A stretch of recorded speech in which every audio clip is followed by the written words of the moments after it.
This it's FanBox.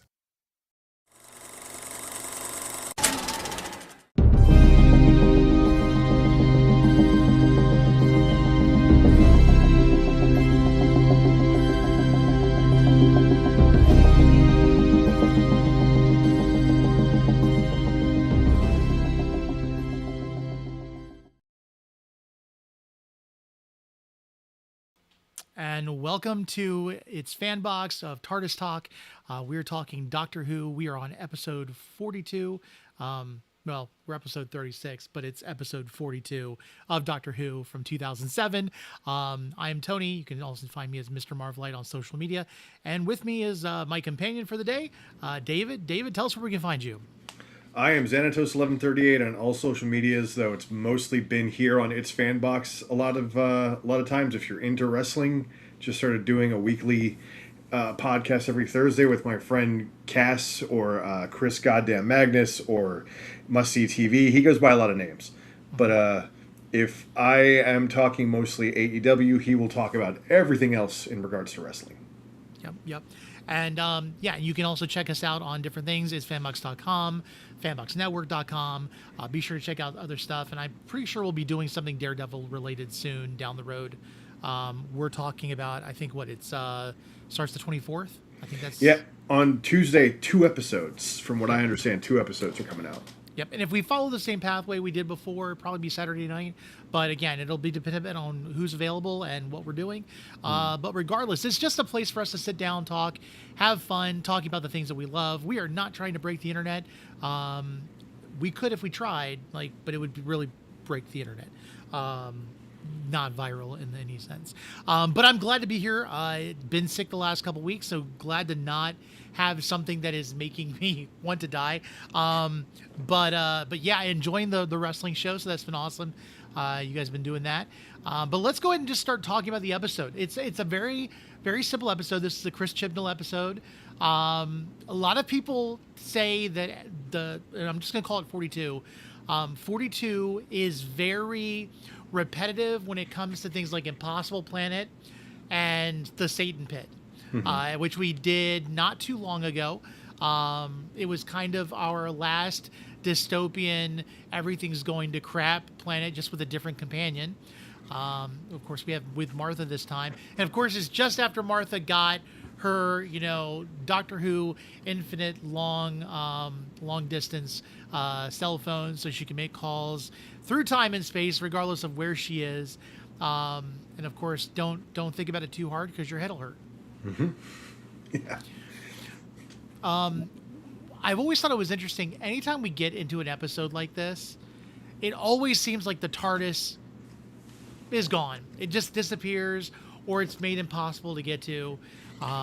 We try to make these situations as dire as possible. They really quickly got rid of the TARDIS and the sonic screwdriver as an out, because he couldn't unlock the deadbolts because Sonic can't do that. So they had to go through the code route.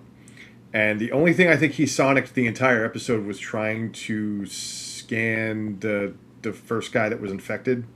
That was I think it was the only time he pulled out the sonic screwdriver this entire episode. It's kind of like, you talk about certain things about how they try to do a power leveling for different characters, because if you pit two characters against each other, obviously depending on who's writing it, the one's going to win out beyond the other. When you have the TARDIS and you have a sonic screwdriver, you almost have to put rules or limitations, because if it didn't, there would be no issue, there would be no problem. It's like the magic, literally, it's the technological magic wand that solves all of your problems. And of course, we start off with it not being able to affect wood. And then later on we have, this instance where it's really just like a fun toy. I mean, we could just play with ours. But honestly, I find it funny how they try to limit him and make him less capable. And in some cases, I do like those stories. Like in this one, the Doctor does save Martha, but then it's Martha having to save the Doctor. And I think sometimes when they make the Doctor vulnerable, I love those episodes where the Doctor is absolutely OP. He's he's got the plan ahead of everybody else. He knows what he's doing. But I also like it when he's stuck and he just can't figure something out. And it's not until that last moment. And of course, in this episode, being 42 minutes until total annihilation, before they fall into the sun, they're on a limited timeline of what they can do. And it does make it feel a little bit more high stakes. But at the same time, there's going to be another episode. He's going to make it out. So. Infected by the sun is a new concept. A living sun. Mm-hmm. It's interesting. It's kind of like Chibnall has we've had these stories before, and then we have this one where it's like you don't understand something, you mind something just because. It's very reminiscent to like we're in a couple of years we're gonna have the movie Avatar where they're harvesting a planet and not considering the living species on it, or that the planet itself is living. It's definitely a theme that we've seen more than once. Oh yeah, if you talk about Avatar, it's just I haven't seen the second one, but I hear the first couple movies are the same plot. Oh yeah, and then the third one's the same plot from the second one, just done again. Well, yeah, I haven't gotten to the third movie. I will admit I finally was bored enough while I had COVID that I sat. That's where I watch certain movies. Last time I had COVID, before this last time, I ended up watching Morbius and Black Adam, which tells you everything you need to know about me watching Avatar after that. The guy who like is like a warrior, he doesn't want to be a warrior. He wants to run away, but then he can't run away, and so he has to be a warrior. That's the story, and it's a lot of water. So, yeah, but yeah, interesting. Yeah, but the Doctor.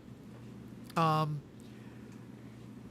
feel like with this episode, I was more interested in the conversation with Martha and her mother. The mother, obviously, she has this real strong distaste for the Doctor, and at first we don't really know what it is or what it's about, and of course we still haven't gotten to the moment where it's going to make all sense. And so in hindsight we know where it's leading to, and it's fun to look at it. But if you've not watched this episode before, one of the things you're going to want to do is not listen to some of the things that we may say. At this point it's too late, but like just understand that the Saxon storyline is going to be a bigger deal down the road, and of course it's where we get the Master. My first viewing of that plot line, I just thought they were regular cops, and then they name drop Harold Saxon again. It's like, oh, okay, maybe there's something more to that. I didn't even know who the Master was. I don't think. At all. It was new to me at this point. Yeah, it was new to me at the time because I didn't know anything about it. Like I was not I didn't know Old Who, and still don't know too much, but still being able to like piece it together and see from this moving forward, it helps. I'm trying to think what else. Like the Saxon storyline was interesting. Martha kind of unloading a little bit. Her undying faith for the Doctor. That was one of those things. You don't know the Doctor. I believe in him. She believes in him, and of course that also leads into the finale for this season, and what her role really is as the companion. The first time viewing, that was a great sentiment, but now I'm like, this is just going to lead to her being a Doctor's witness. She's going to knock on doors across the earth going, have you heard about our Lord and Savior, the Doctor? Burdens are lifted at Gallifrey. That's just how it is. Yeah, I mean, yeah, it's kind of weird. It's kind of we had Rose, who is she was the most Doctor-like until, let's say, Donna, when Donna became the Dr. Donna, but she was turning into very much like the Doctor. And of course we know now, what does it mean where she's, she appears at the end of the last, official series of the Doctor Who until we get, our Christmas special. But there's this thing where it's like she really loves the Doctor and the Doctor loved her, and you've got Martha pining for the Doctor, and the Doctor only can think of Rose, and it's only like it's like yeah, you're nice, but you're not the one. And it's always tough to see it, but I feel like at this point she's coming to terms with it more, that the Doctor will never love me back. And it's kind of like it kind of reminds me, going back, it reminds me of the Husbands of River song. And when River, like in front of the 12th Doctor, just kind of like unloads about loving the Doctor is like loving the stars itself, and gives like this whole thing. It's like you don't expect it to love you back. And it's I think it's been because of Rose that a lot of the companions kind of feel that way, that there's this care for, but it's very different. The Doctor has always had this hidden undertone of keeping a distance since Rose. Yeah, it's the tonal shift, or I don't know if that's the right word, but this episode he gives her a key, he gives her long distance, and then the Family of Blood happens. She gets kind of sidelined and not believed a lot, and then Blink happens where she has to work in a shop because they're stranded. So she's kind of got like peaks and valleys of what happens to her. Yep. And it's I don't know if it's, and let's just say it. She's our first minority camp companion, other than Mickey. I don't really know if I would consider Mickey a companion. He kind of came along, but she's like a full-fledged companion. And I almost wonder sometimes if like that determined a little bit of how they handled her, because like later on when we find out that she ends up with Mickey, it's kind of like we've joked about it, leading up to this, is like, of course, let's put the only person of color with the other person of color, and so you kind of wonder if that's a possibility. Yeah. But I mean, ultimately, I think I'm starting to like Martha more the more we go through this season than I did the first time, because I felt like she was a little bit too horny at first. Like the whole Shakespeare in the bed thing, and then he like gets like real close to her, and then she gets really frustrated because he's blocked her, and I'm like, okay, I don't know if I like this, but then I see she's one of the smarter off the top of his companions, and he's not giving her the credit for it. Mm-hmm. It's like she's being treated like the dumbest doctor out there. She has a PhD or an MD, I guess. And so like she's not stupid, but we sometimes she gets relegated to these like servant roles in like the next one we see with the scarecrows. So yeah, and they do pay her off later, where she gets fast tracked because of UNIT, and she makes all these big decisions. So like she gets a payoff later, but then she marries Mickey. So it's all. But that's okay. But the same thing. Okay, let's look at that, because like she gets this big payoff of like this crucial role because she was with the Doctor. Yeah. It has nothing to do with her qualifications. I mean, she's a doctor. She's a physician, and she'll play with it a little bit.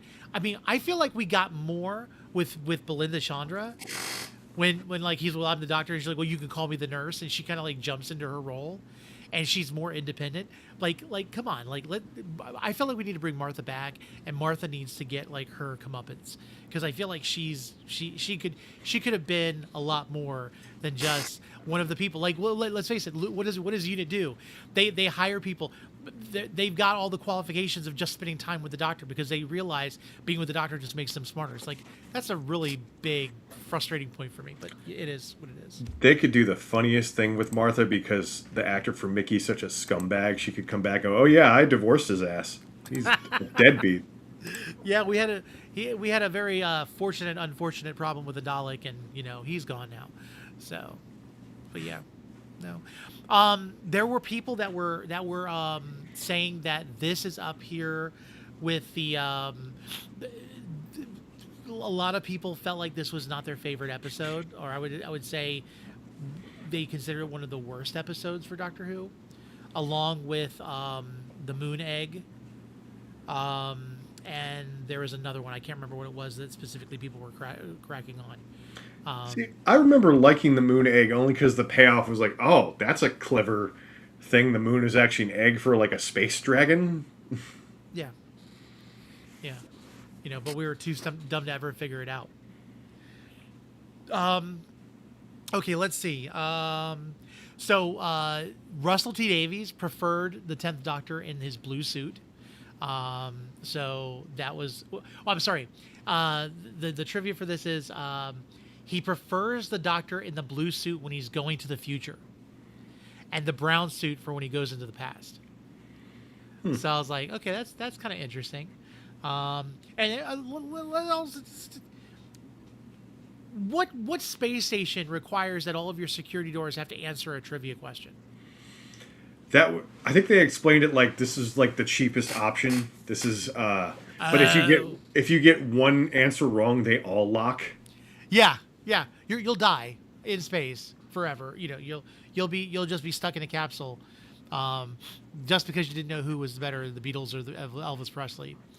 So I liked the way that ship was designed, though. It kind of reminded me of a Nebulon B frigate from Star Wars, like the long shape, like the long neck with the head at the end. Yeah, it also gave it kind of like a side scroller feel. I remember when I was younger and I was terrified of Doctor Who, I felt like it was like the side scroll where it was kind of like you just went from one place to the next, and it was like going from one scene to the next, and it was just like a big side scroller, like you were on a comic book screen, comic book play page. And this one gave me that feel because it was like one door after another. And I love the fact that they're trying to get to the ship so that they can like get the engines back online, but the only way that they can get the engines back online is to get rid of all their fuel. Yeah, and they bursts of speed going away. It's like, all right, I guess that's a contaminated portion of it, but that's fine. Yeah, it's that's like right. it's just burned with me, It's like I mean it makes sense. It makes sense in the end. We had to get the Doctor incapacitated. He looked at the sun and got infected. He didn't look at one of the other characters and get infected. It was the sun. And of course the Doctor can last out longer than most people. Because whatever he would done, it would have killed anybody instantly. So we know the Doctor doesn't just have to regenerate, on the whim. He legitimately has to go through something that would have killed the vast majority of everybody else. And yeah, I mean, like, I don't know what much more to say about this episode, honestly. If Johnny were here, he would have called out the way I described the ship just now as a dick joke. So, there's that. Yeah, I'm not with it today with it. So, but yeah, I mean, okay. So it's really a story about let's not like, harvest and pillage without making sure we're not hurting and affecting things around us. Obviously, there's always that moral. People complain because they say Doctor Who is woke, but I just like to point back, this is 2007 and this is regular Doctor Who. It's been this way. And David Tennant calling out, like what you said, they just kind of do something without checking or thinking about it first, and then there are consequences. Kind of like what humans still do. Yep. And can we once go somewhere in Doctor Who, in a place that we don't know, and leave the door open to the TARDIS? Like, leave, like, the door... Like, I get it when the TARDIS leaves because it's, like, a dangerous place and the TARDIS knows, nope, I'm opening out of this until they fix the problem and then I'll be back. That's fine. But, like, this reminded me of one of the most recent specials with the Doctor, with the 14th... What is it, the 14th? The 14th and Donna. When they went to the edge of time. And what do? They walk out of the TARDIS. The TARDIS get, they get locked out away from the TARDIS. They have to run and try to get back to the TARDIS to be able to, figure out what the threat is and everything else. And then we get back to this point. So yeah, not even just the door to the TARDIS, but the door to like that airlock they were in. could have just cracked it open, had a look before closing it behind him, and then he's cut off. But it's, then there wouldn't be an episode because he's being too careful. True. And seeing the Doctor kind of turn. Burn with me, Martha. It was cool. I would have loved to have seen more of it. It's interesting what they do. Like, I feel like they're trying to do so much in such a short period of time for these episodes. And again, that's where practical effects do really play in. They did more special effects with this, like maybe with some CGI with the sun and everything. But the sets are sets, and they're still running through these things, and they're in a capsule as they're being jettisoned out into the sun. Like, I love how the set pieces just like the future looks dreary, the future looks crappy in a sense, and I like how it shows not this like beautiful futuristic thing, kind of like when we get to the Planet of Midnight and everything, but it's like the grunge of the things that are being done on the side. Putting it in perspective, randomly, I am binging through Smallville right now. Yep. I just finished season 6, started season 7. There's a part at the end of season 6, I think this was 2006 or 7, where they had to show Earth and a satellite, like Luther's satellite. And the Earth looked like the Earth, but then you pan out, and the satellite looks like a PC game from the 90s. It looks like a very, very bad CGI, but like it's about 10 seconds and it's like whatever. So they probably didn't put much thought into it. Well, it was that, and they also couldn't do HD at the time because it was still being aired on standard television.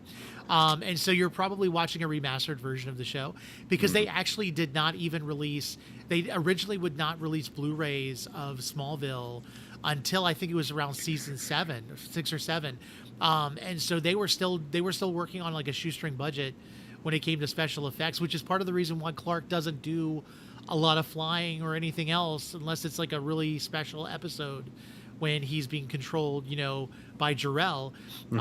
Which I will say they make Jor-El seem like a dick for the majority of Smallville until the end.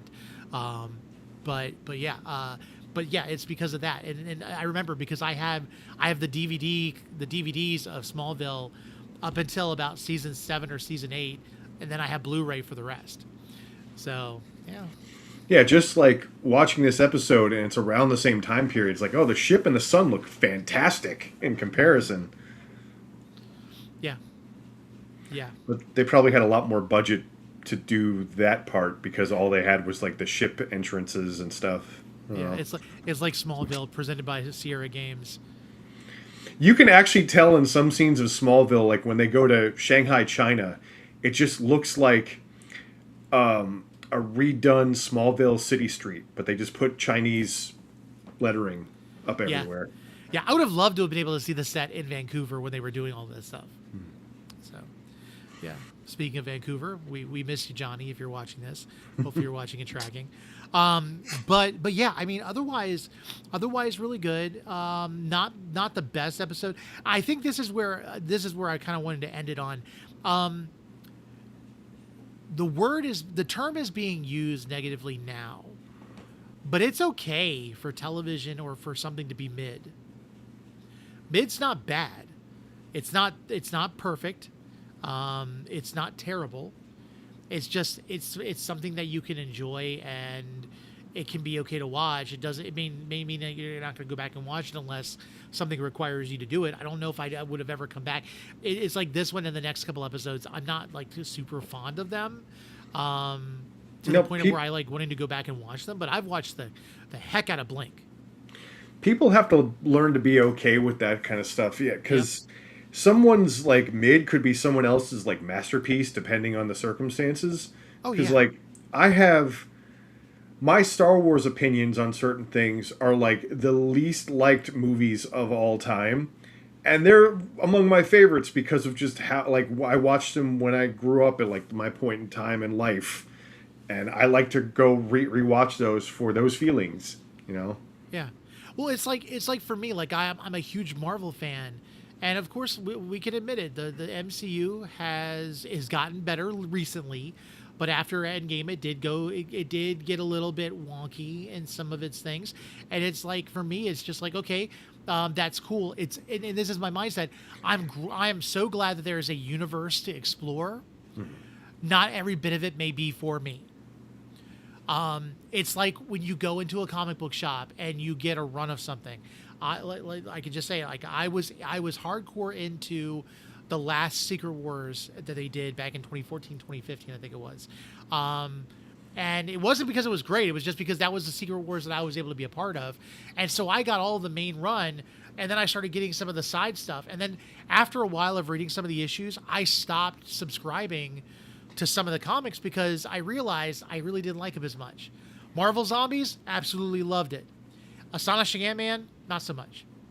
And so we can still have the same opinions about like movies and stuff. Maybe it's not so hardcore that we have to watch every single thing. You may go back and be like, hey, this episode, I watched it. It's cool. I know the story now. I get to see the Saxon, vibing and figuring out what that all means and seeing the payoff. But now I don't have to go back and watch it again unless I really feel compelled or because someone makes me do it. And if I do, I'll be able to sit through it again. It doesn't have to be my favorite. I, for some reason, thought The Family of Blood was a two-parter, and I can't believe they cram all that into one episode. Wait, didn't they? Yeah, because I know Blink is number 10. We just watched the 8th episode of the season. Hold on. Doctor Who. I thought it was a two-parter, too.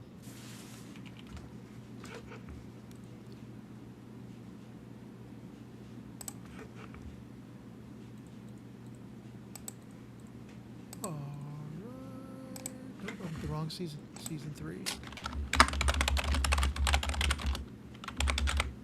Yeah, Human Nature. Human Nature is episode 8, and then Family of Blood is episode 9. Oh, wild! It is a two-parter. Cool. Yeah. I don't know why I got the numbers wrong. Makes sense why I felt like it was.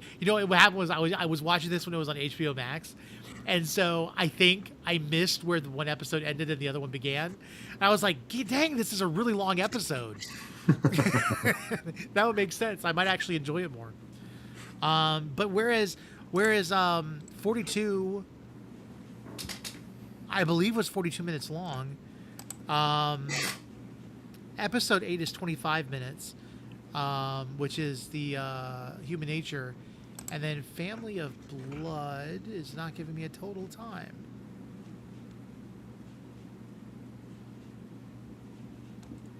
Hold on. Doing research on the fly. Dang, it's 45 minutes long. Huh. Yeah, it was long. They're like, hey, we're going to take a few minutes to do this episode, then we're going to do 45 minutes the next one. That's a bit much. I do love the ending of Family of Blood, though. I love the way they end it. So I will look forward to the end. They don't come back to that until Jodie, and Jodie kind of like says sorry and then fixes. Right. Yep. Okay, ratings. What is your opinion of episode 30, our episode 36, but 42? I think I'll go 7.5. It was good. It was Doctor Who, but it wasn't like up there with my favorites. It's good. I'll give it an 8. 8's still high, but it's got a good quality. It does lead into the big storyline that we're going to come to soon, where the Doctor turns into Dobby, and then I'm giving it a solid 8. It's a good episode. It may not be one I go back and watch. Now I'm feeling like I should have gone lower, but yeah, I'll give it an 8. Yeah, I mean, 7.5 is 0.5 higher than I originally thought. It's like, no, I'll get it a little bit because it is not it's better than I thought it. This is always happening. This is better than I thought it was before. Yes. Yeah, I will agree with that.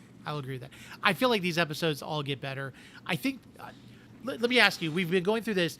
Has there been an episode of Doctor Who that you've gone back and watched, and you've gone, oh, geez, not again?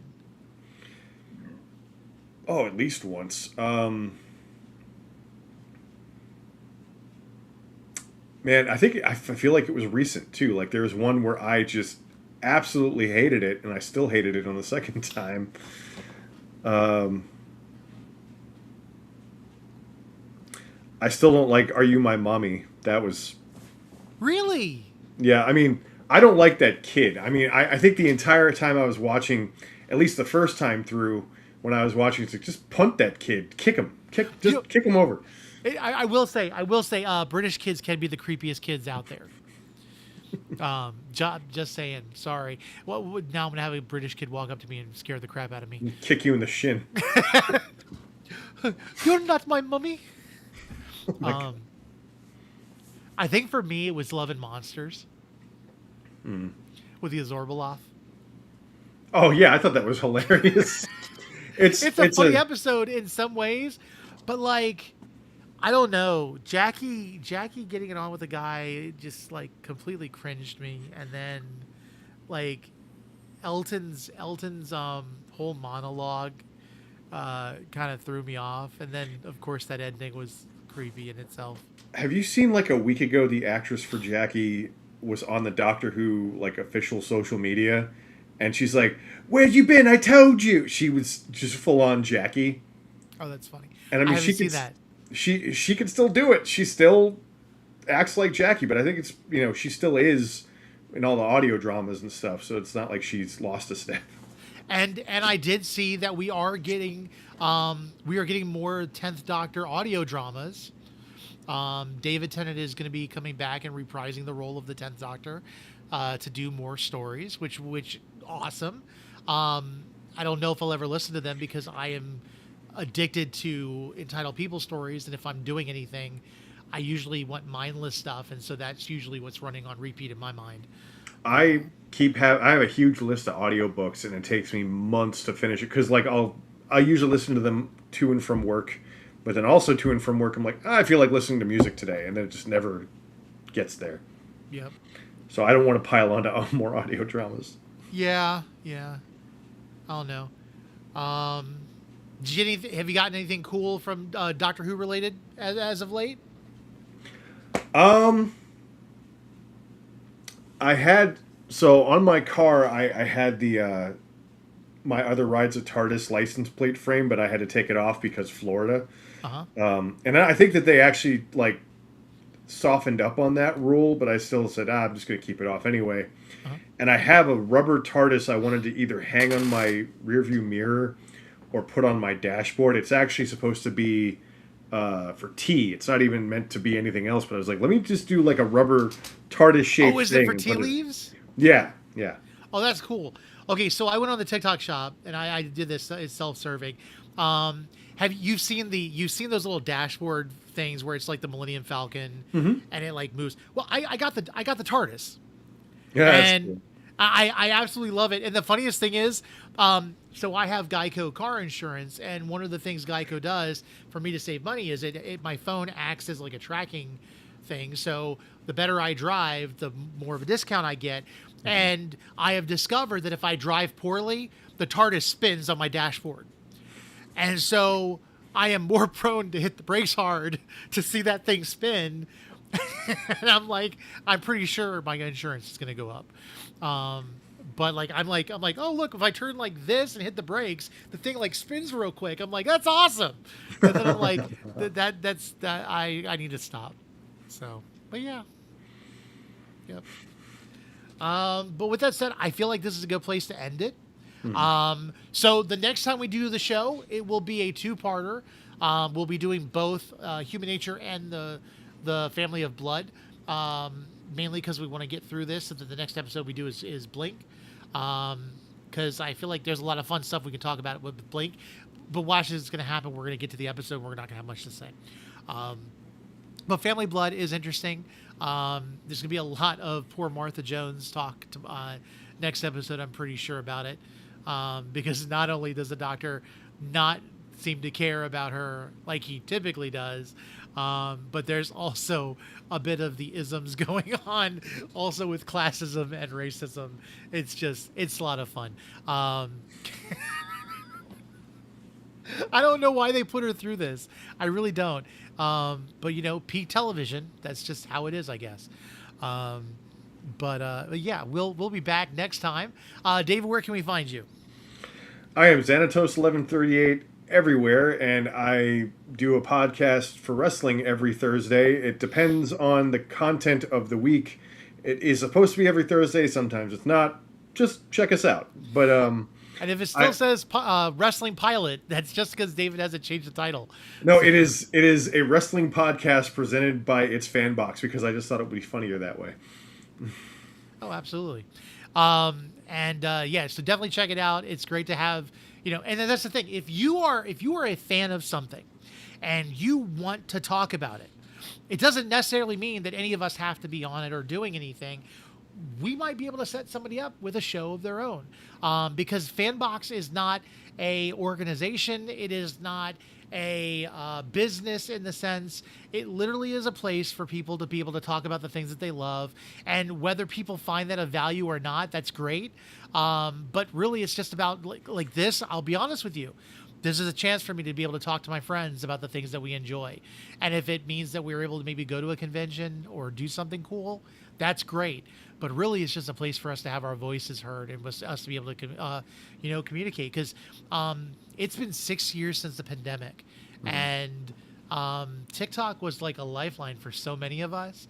And I don't want to let that platform, not necessarily TikTok, but the platform of being able to talk about the things you love with people you like, go away. So, that's what we're here for. But with that said, we will catch you guys next time. So yeah, until next time, goodbye.